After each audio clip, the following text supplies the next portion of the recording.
For over 40 years, a secret organisation spied on British citizens. If you supported women's rights or wanted to save the planet, you were a target. I want to stop corporations asset stripping this planet. I want to stop the government asset stripping the population, and I want a better, fairer, more just world. If you opposed cruelty to animals or racism, then you were a target. I knew my telephone was tapped, and I suspected other forms of surveillance. But I had no idea of the sheer extent of this.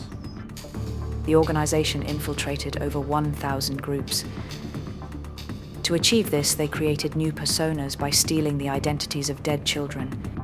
I was officially sanctioned to resurrect somebody who died. They used these new personalities to start relationships with women. He was very, very involved in my family. We lived together in Nottingham and we went everywhere together for 18 months. They even used their identities to have sex with women. Sat down watching TV together. I turned to him and he just sort of lunged and just kissed me, and he said nothing, had no sort of indication or anything. That's just what he did. In some cases, they even had children. Bob was there throughout the pregnancy. He went to appointments with me, and he was there when I went into labour. And he held our son as soon as he was born. Then, once they had what they wanted, they abandoned them and vanished without trace. And then he left. I remember watching him walk down the path, got in his van, and that's the last I saw of him. The women wouldn't find out the truth until decades later. The men were in fact undercover police officers who were infiltrating completely lawful left-wing groups. There was no anti-racist, anti-fascist demonstration in London from September 1993 to September 1997 that I can recall that I wasn't involved in. One of the most egregious and nasty aspects of this undercover policing was infiltrating the Stephen Lawrence campaign, the black teenager murdered by white racists. And the police, instead of targeting and tracking down and prosecuting those white racists at the time, infiltrate the family's campaign to get justice for their murdered son. Now this is outrageous. It's, for me, one of the worst examples of undercover policing that was politically discriminatory and completely unjustified. He has a family. I had to go through all this, and still there's more to come out. It's utterly disgusting, but not surprising. They carried out these spying operations so that they could disrupt and sabotage the campaigns and give them advance warning. This is what the Stephen Lawrence campaign is discussing. This is what XY campaign is discussing. They were illegal, these infiltrations, without any doubt. But these undercover officers weren't just passively observing their targets. They encouraged and were even involved in illegal acts. Now, the latest allegations concerning the planting of incendiary devices would beg the question: has another undercover police officer crossed the line into acting as an agent provocateur?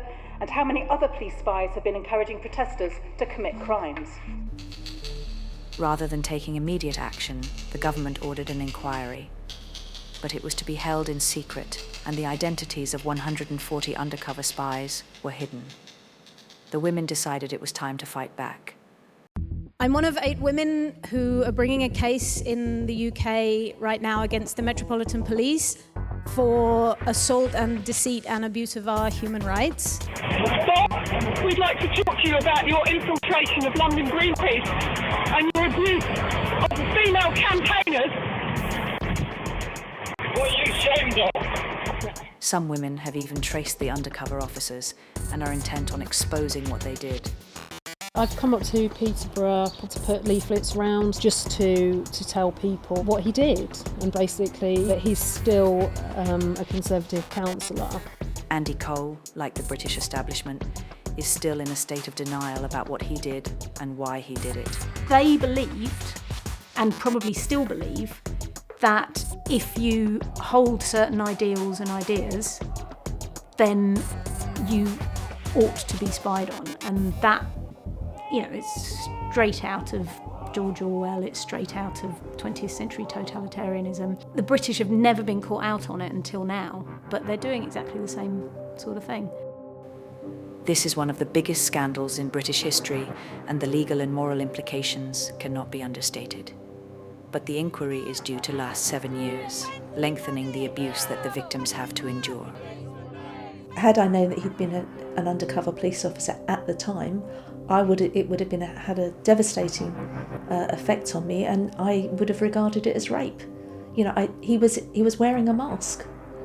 I didn't know who he was. I wouldn't have consented to have sex with this man, and so in that sense, it's non-consensual. How can you have, it's state-sanctioned rape.